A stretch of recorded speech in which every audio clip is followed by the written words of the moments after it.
It's Listen In with KNN, the sports sound of the district. We bring you the biggest guests, great analysis, and the hottest sports stories in the nation's capital and beyond. And we bring it to you live. Welcome to this live stream broadcast of Listen In with KNN. Here's your host, Kelsey Nicole Nelson.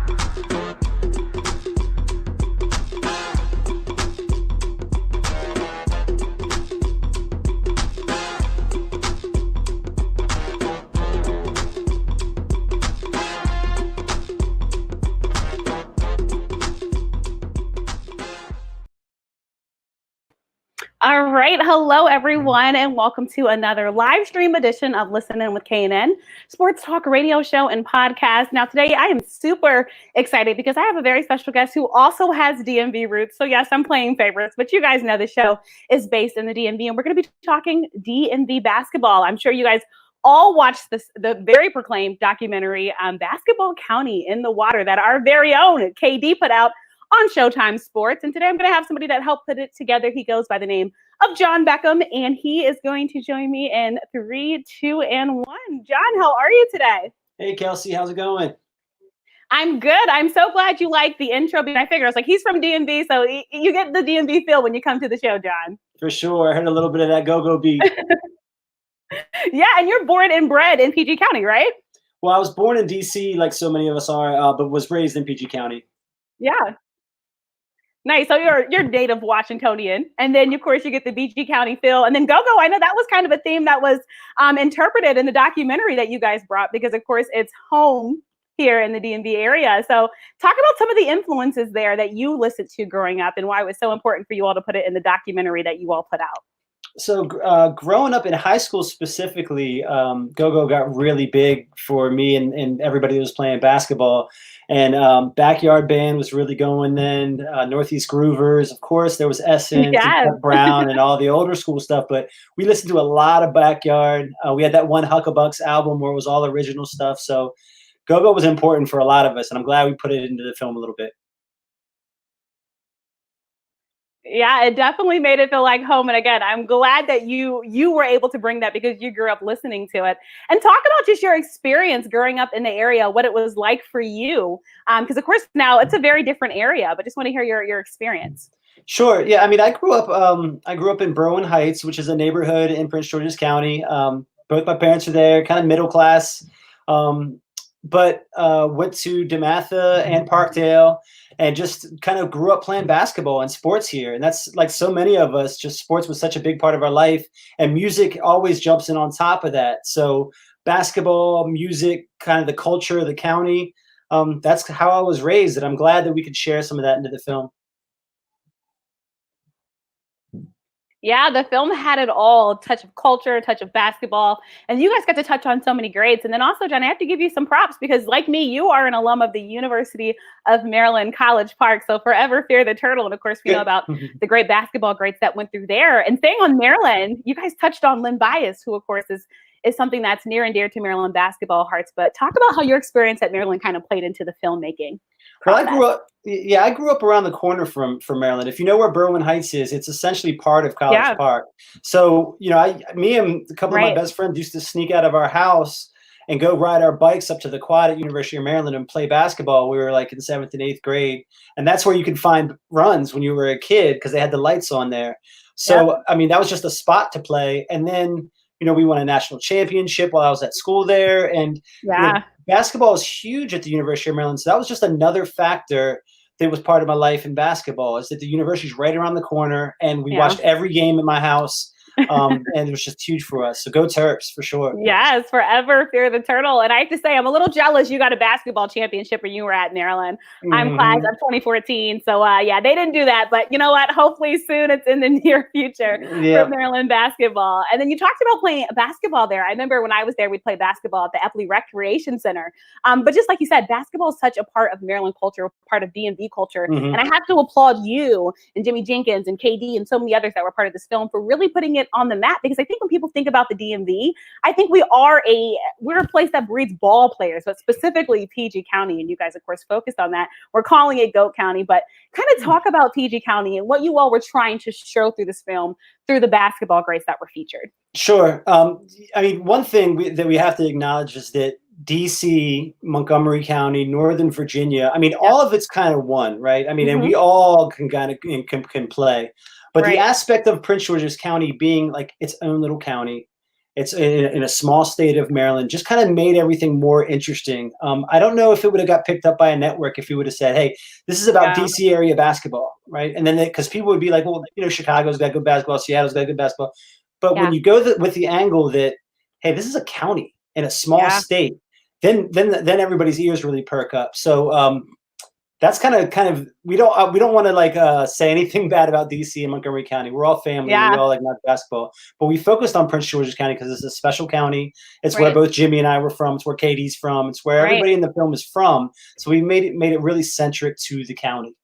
Yeah, and I think that's completely understandable because, hey, no offense taken. I'm born and bred in Montgomery County, but look, I went to school in PG County. I grew up there a bunch of times because, like you said, it's all intertwined. Yep. Maybe people outside of the DMV don't get that, but that's why when people ask where you're from, you say the DMV because, I mean, you're literally in all three parts and it tells your culture from each. But I'm glad you touched on that because I feel like there were some, John, who felt like they were kind of left out. Like, hey, well, DC has great basketball. And then, you know, the DMV area, Baltimore's like, well, hey, what about all the greats that came out of that? But it sounds like you're saying you wanted this specific angle. You knew that would work kind of to get this to Showtime and be a national documentary, but you are still touching on that they had great basketball players, but something special is in the water, right, in PG County, which is why, I mean, you have the Quinn Cooks and the KDs and the Victor Oladipos and just all of the others that you selected for this film. So talk about the process that you went through to kind of select these basketball greats when there are so many, especially when you touch on a place like DeMatha, you know, a private school in PG County where they continue to breed a basketball factory of greatness.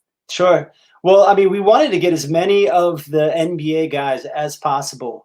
And we really focused on the 2000s to the 2020, just because we had a limited amount of time to do the movie. So we reached out to as many as we could, and some were non-responsive, some weren't available, and then we got everybody that we could. So really, if you played in the NBA and were from Prince George's County, we tried to get you. And that's kind of the selection process, and we really just wanted to talk to as many pros, too, as we could. Right. Like you said. So it was just, hey, we reached out to this many people and we wanted to get them in it. And then on the other side, I know you've probably heard this being in the area, but I know Gary Williams just recently did an interview and talked about how he wasn't asked to be in the documentary. And then you think about Gary Williams and what he meant for the University of Maryland basketball. I mean, what was it like on the other side as you tried to get these, you know, these coaches and everybody else who kind of had a touch on this area for basketball? Right. So I don't know if Gary Williams fits into the Prince George's County documentary. I mean, he's not from Prince George's County. He didn't really recruit Prince George's County kids. Unfortunately. Yeah. I mean, and he had his reasons, and that's a whole nother backstory. But, you know, Gary Williams winning a national championship was great for the university.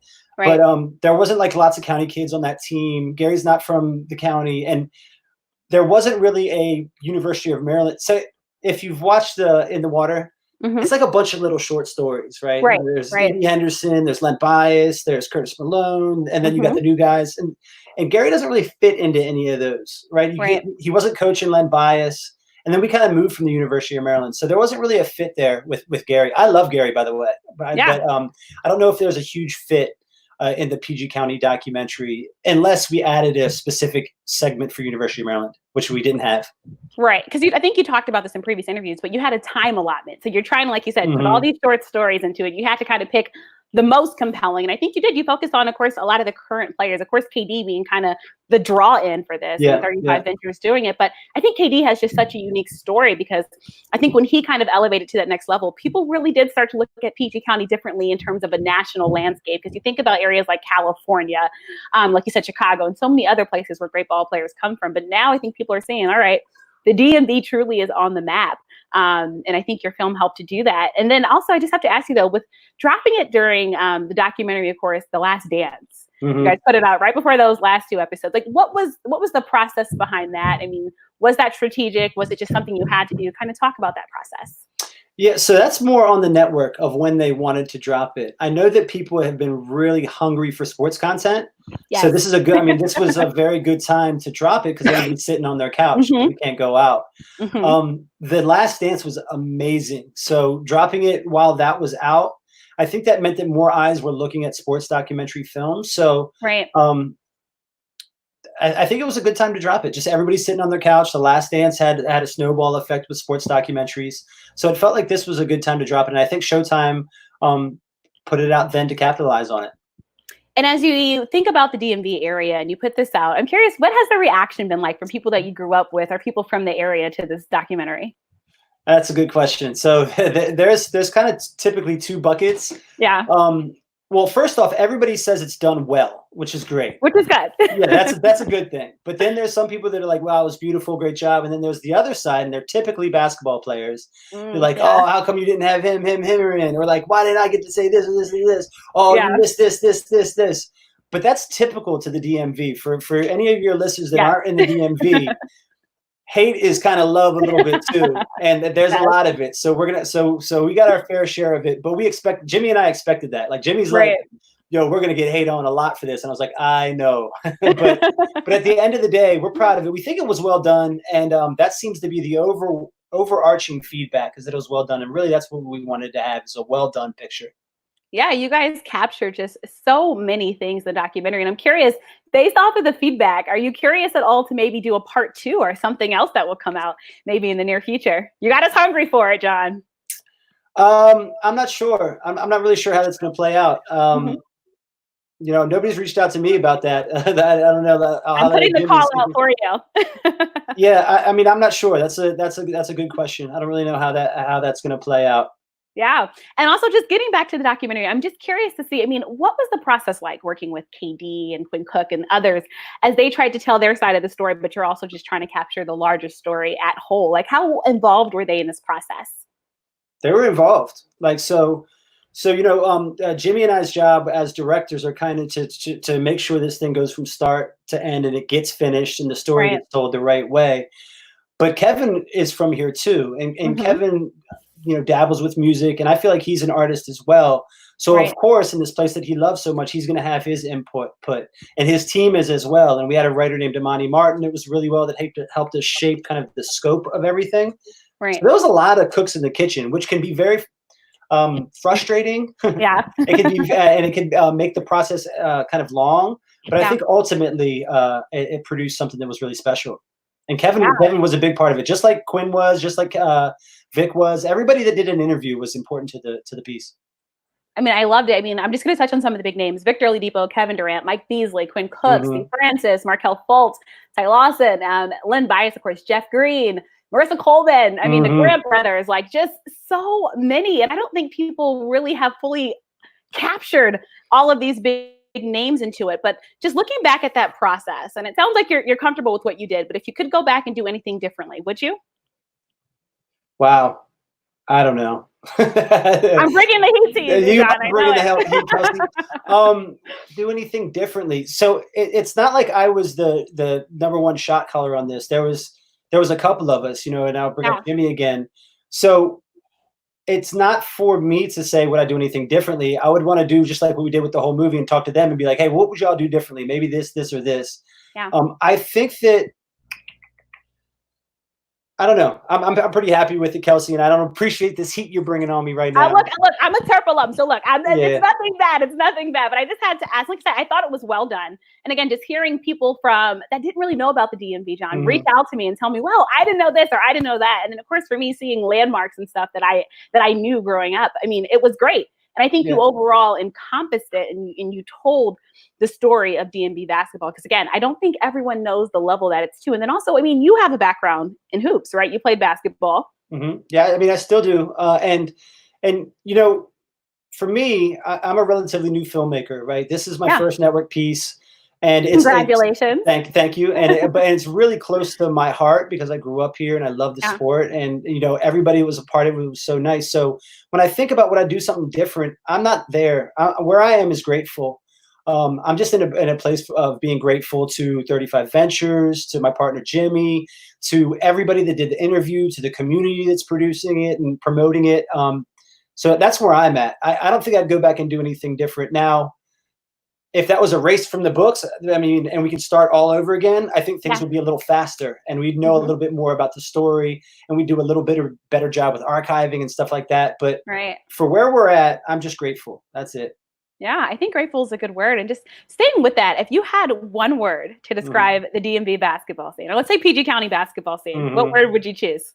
Competitive. Competitive. Yes, that's a good one. Yeah, fire. I don't know, like fire, blood, competitive.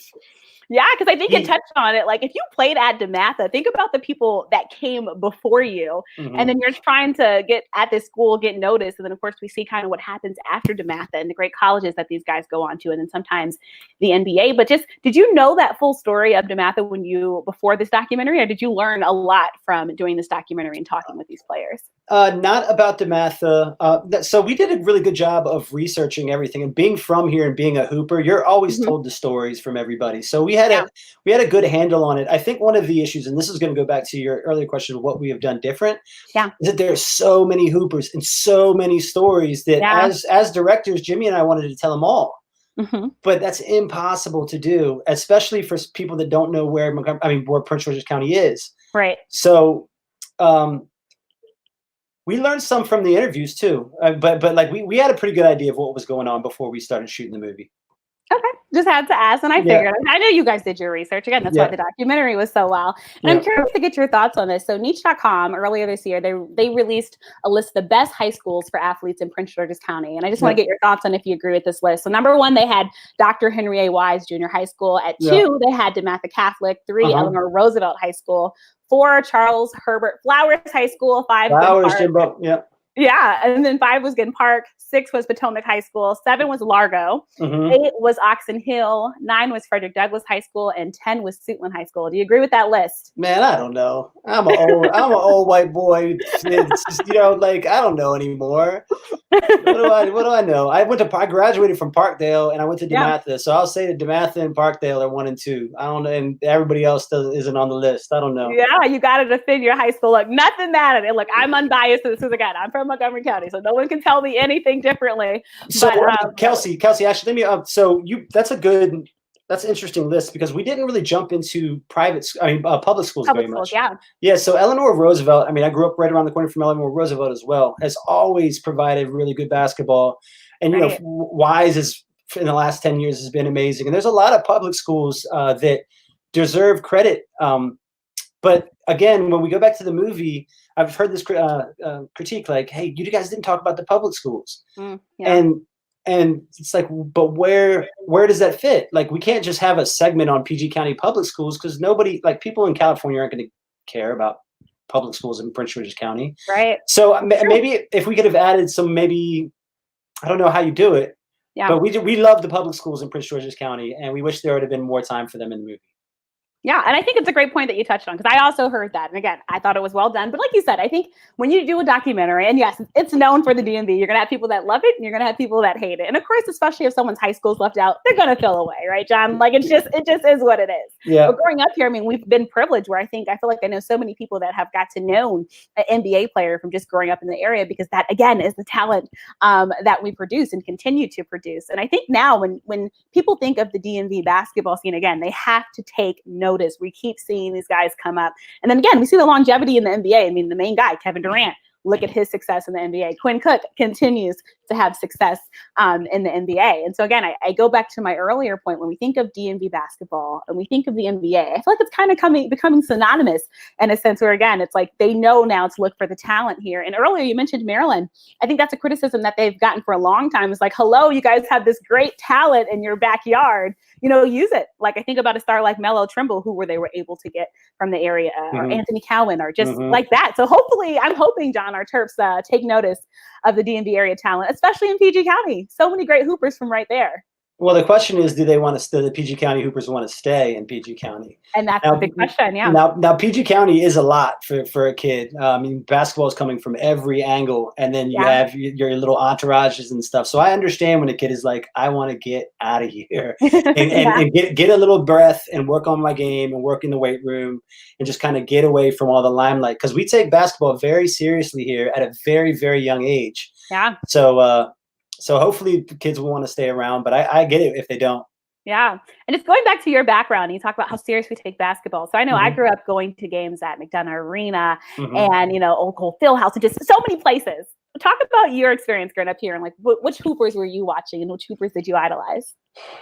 When I was young, Walt Williams would give us like 30 points every night, and we weren't winning it. We weren't winning all the time, but he was a guy that had these long socks on. There was a point guard that was super tall. He could shoot, could dribble, could dunk it on you. Walt was great.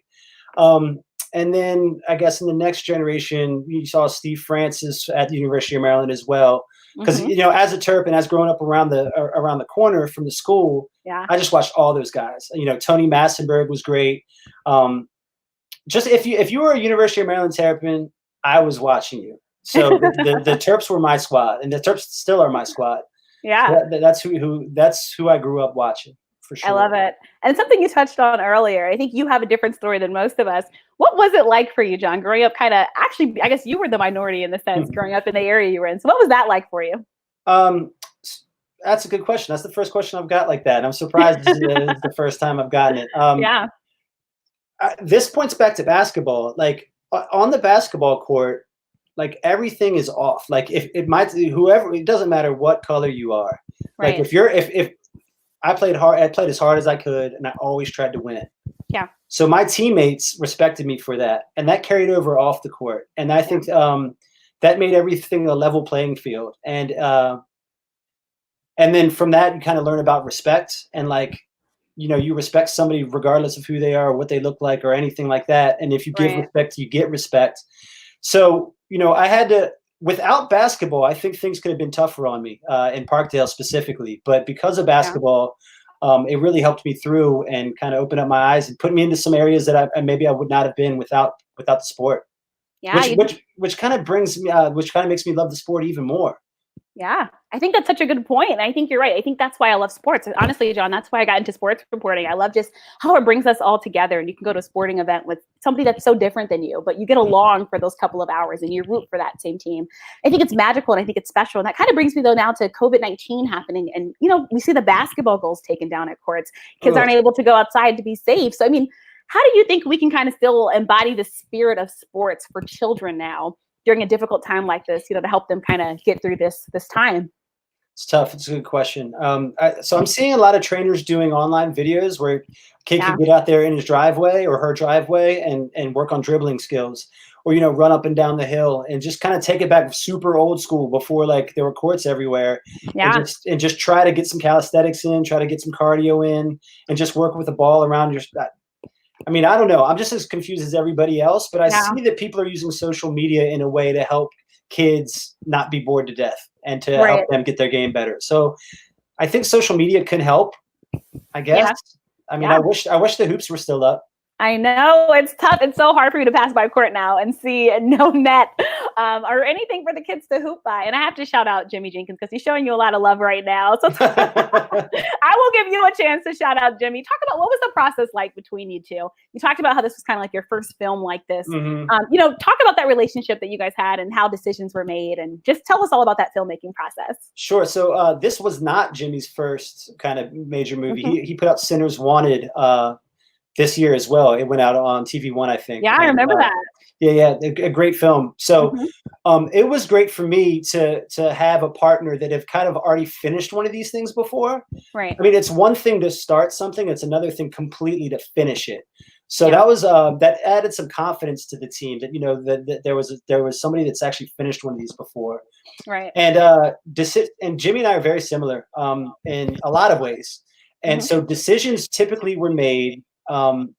Talking to each other, trying to rationalize it, trying to figure it out, and trying to make sure. And we usually trust each other.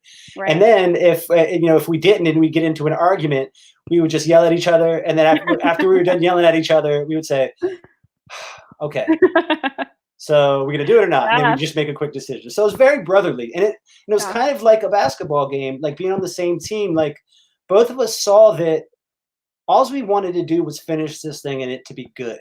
Right. And so when you see that that's the goal of your teammate, then like it makes trust so much easier. It makes decision making so much easier. So there's a lot of times where we would let each other kind of run with it because we had trust in each other. And then if we needed to pick each other up a little bit, we would do that. So it was very give and take, very much like a sports competition, except we weren't playing against anybody else. I love that comparison. And just also going off that question, how long did this documentary take to make? I know we get to see the final product, but how long overall? How long was the filming and everything? I don't know, somewhere around between 2 and 3 years. Wow. Yeah, I mean, because if you want to talk about like development and really working the story and thinking about things, that's where the cameras are not even on yet. So there's some months there. And then, you know, we shot a bunch of interviews and we even shot some stuff up until about 5 months ago. Wow. So I'd say between 2 and 3 years, somewhere around there. And then when you think about the DMV landscape now, the basketball landscape, back to when you were growing up, how would you say it's changed, if you would say it's changed at all? I'd say that, well, I mean, kids are just better. Like kids are just way better. They're training much earlier. They're doing weight training and stuff. So like a 10-year-old me versus a 10-year-old now, I mean, I would have just get demolished because I'm seeing 10-year-olds that are doing like NBA training workouts and, you know, slapping backboards on layups. So I think it's just evolution of people, evolution of the sport. Just like you see in the NBA, people are just getting bigger, stronger, faster, and developing earlier. So similar. It's true. It's different. Like you said, I mean, now some of these kids I would put my money on them against anybody in the area. And it just shows. And I think going to that development, I think that's why it's so great that someone like KD had opened the Kevin Durant Center here in Prince George's County. And I don't know if you can touch on this or if you had a chance to talk with him about it, but why do you think people like KD giving back to the community and making sure that these kids can continue to play sports is so important in a place like PG County and beyond? Well, I don't know. I think because they've been helped and mentored by somebody older than them when they were kids, and they remember that and how important that was to their development. And that now that they have resources, they want to continue to move the ball forward and pay it forward.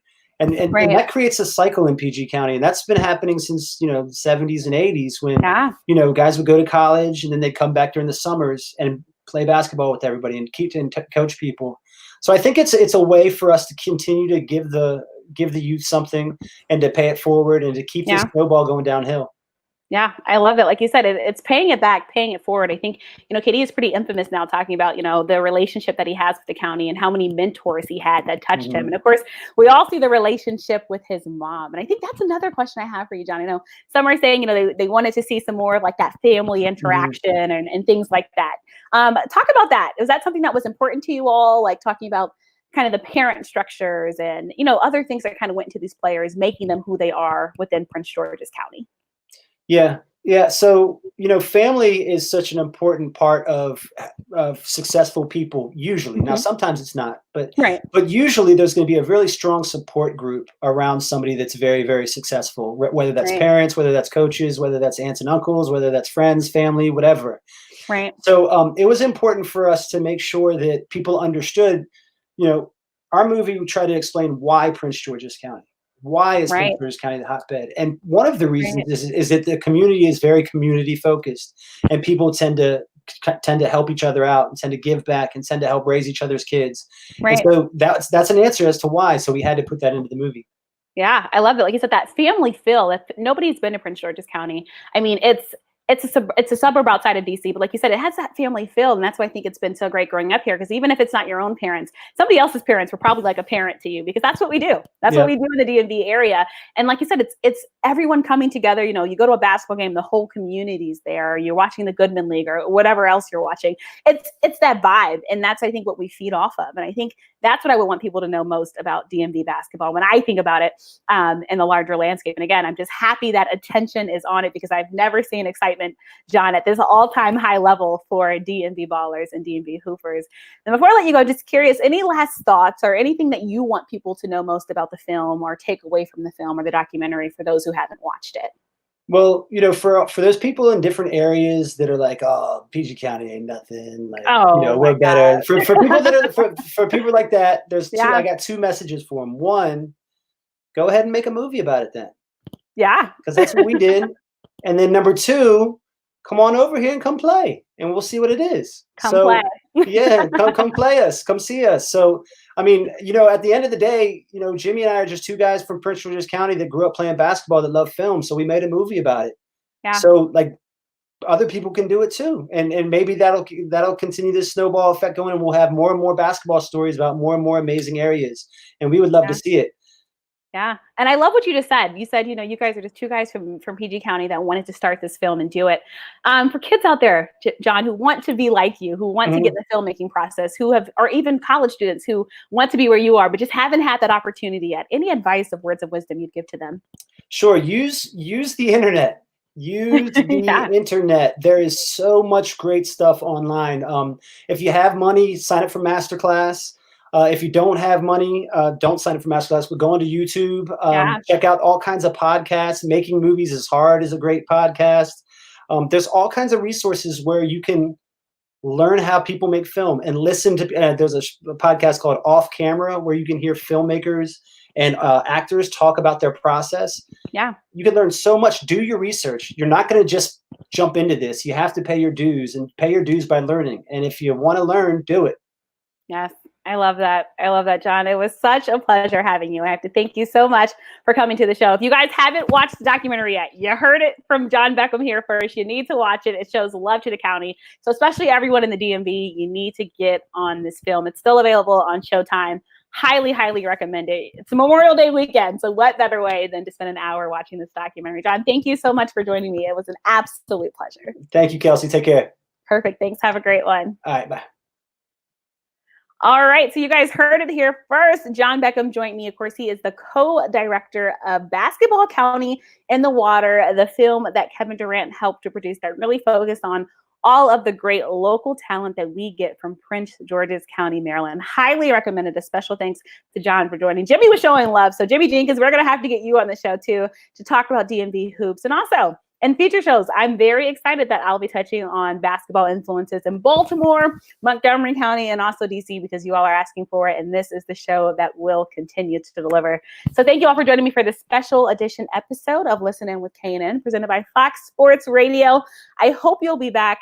Next week, we'll have Jim Rooney coming on to talk about the Rooney Rule and a lot of the changes that are happening in the NFL as we try to help diversify the coaching stance. And also, Meta World Peace is coming to the show. So we're going to keep all things hoops. And there also will be a special guest that I have not announced yet, but she is pretty big and she was featured in the documentary The Last Dance. So you guys will want to stay tuned. And then coming back here in about 5 minutes, we'll have an all new show with Pennington Greene, a University of South Florida hoop legend. So again, lots of stuff coming at you guys.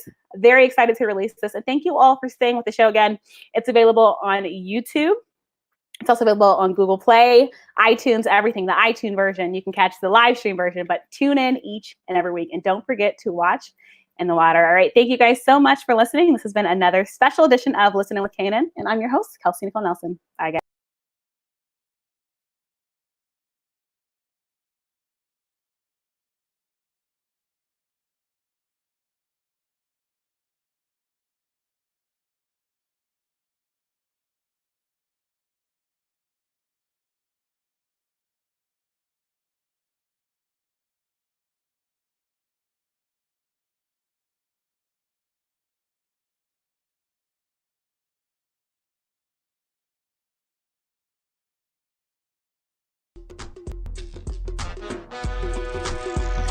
Follow Kelsey on social media at The Real K Nelson.